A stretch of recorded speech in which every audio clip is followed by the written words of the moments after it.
Hello students, हम पढ़ रहे हैं ऑर्गेनिक केमिस्ट्री। ऑर्गेनिक केमिस्ट्री के दो शॉर्ट से टॉपिक्स, सादा से टॉपिक्स हैं। एक टॉपिक है IUPAC नेम्स और दूसरा टॉपिक है nomenclature of alkyl groups. First हम देखेंगे IUPAC नेम्स या IUPAC नॉमेनक्लेचर। नॉमेनक्लेचर मतलब naming the organic compounds is called the nomenclature of organic compounds. Basically ये जो नॉमेनक्लेचर है ये एक सिस्टमेटिक नॉमेनक्लेचर होता है, ये एक साइंटिफिक नॉमेनक्लेचर होता है, यानी ऑर्गेनिक कंपाउंड्स को एक सिस्टम के तहत नाम दिए जाते हैं, इसको नॉमेनक्लेचर कहते हैं। हम इसकी ब्रीफ सी हिस्ट्री देखेंगे। 1889 में इंटरनेशनल केमिकल कांग्रेस यानी ICC ने फर्स्ट टाइम ये देखा कि ऑर्गेनिक कंपाउंड्स को सिस्टमेटिकली नाम दिए जाने चाहिए, यानी एक सिस्टम के तहत नाम दिए जाने चाहिए।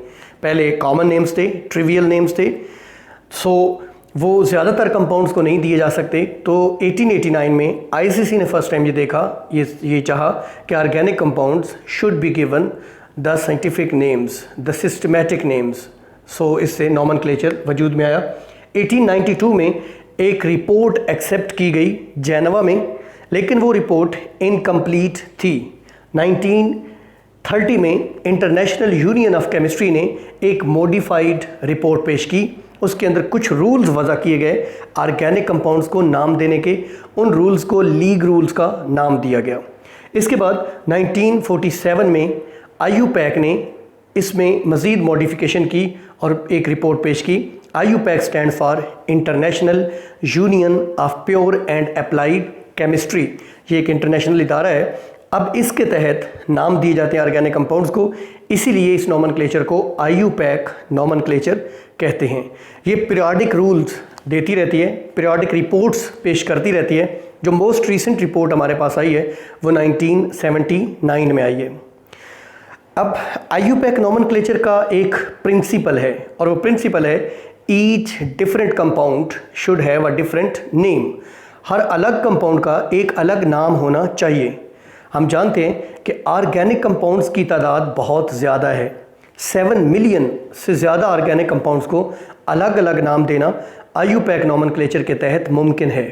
बेसिकली जैसे आइसोमेरिज्म का फिनोमेना है, हम देखते हैं कि एक ही मॉलिक्यूलर फार्मूला लेकिन डिफरेंट स्ट्रक्चरल फार्मूला, तो तमाम आइसोमर्स के डिफरेंट नाम दिए जा सकते हैं by using the method of IUPAC nomenclature.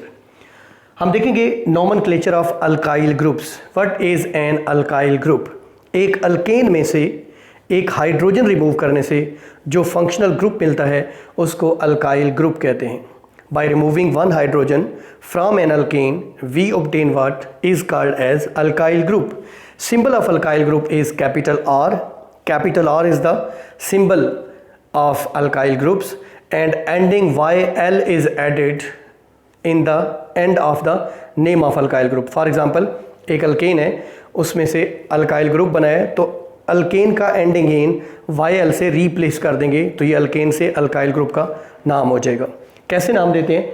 अगर एक अल्केन जिससे अल्काइल ग्रुप बनाया गया है वो अनब्रांच्ड है, अगर वो अनब्रांच्ड है, स्ट्रेट चेन हाइड्रोकार्बन है, स्ट्रेट चेन अल्केन है, और जो हाइड्रोजन रिमूव किया गया है वो टर्मिनल हाइड्रोजन, टर्मिनल मीन किनारे वाले कार्बन से, एंड वाले कार्बन से निकाला गया है, तो नाम स्ट्रेट फॉरवर्ड है। स्ट्रेट फॉरवर्ड मीन जो अल्केन का नाम वही अल्काइल ग्रुप का नाम, बस अल्केन का एंडिंग इन YL से रिप्लेस कर दिया जाएगा। हम कुछ एग्जांपल्स देखते हैं। ये हमारे पास कुछ अल्केन्स हैं। फॉर एग्जांपल ये मीथेन है, CH4। मीथेन का हमने हाइड्रोजन रिमूव किया तो ये CH3 मिथाइल ग्रुप, राइट। इसका एब्रीविएशन है ME। ये ईथेन है, 2 कार्बन वाला अल्केन। ईथेन में से हमने एक हाइड्रोजन रिमूव किया तो ये CH3 CH2, ये इथाइल ग्रुप, जैसे इथाइल अल्कोहल होता है या एथेनॉल जिसको कहते हैं, तो ये इथाइल, इसका सिंबल है ET, राइट। ये देखिए CH3 CH2 CH3, यानी ये एक प्रोपेन है, राइट।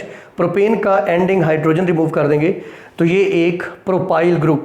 ये जो हम साइन लगाते हैं ये बड़ा इंपॉर्टेंट है। इस साइन का मतलब कि एक एक बॉन्ड यहाँ पे फ्री है, एक बॉन्ड यहाँ पे फ्री है, एक बॉन्ड फ्री है, तो ये प्रोपाइल ग्रुप बन जाएगा।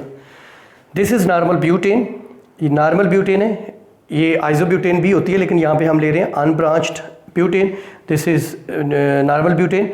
इसका टर्मिनल कार्बन से इससे या इससे एक हाइड्रोजन रिमूव करेंगे तो ये बनेगा एन ब्यूटाइल फंक्शनल ग्रुप, और sorry n butyl alkyl group, और इसका सिंबल होगा एन ब्यूट।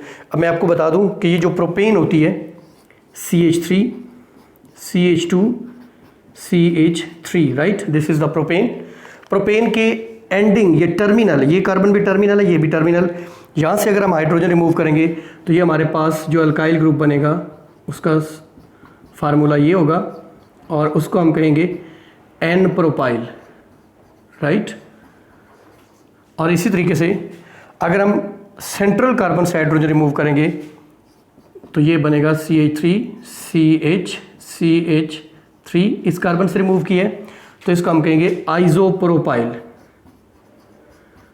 हमें इससे ये समझ आता है कि प्रोपेन का कोई आइसोमर नहीं, लेकिन प्रोपाइल के दो आइसोमर्स हैं, एक एन प्रोपाइल और एक आइसोप्रोपाइल। ये था सिंपल, हमारे दो टॉपिक्स थे, एक IUPAC नॉमेनक्लेचर और दूसरा नॉमेनक्लेचर ऑफ अल्काइल ग्रुप्स।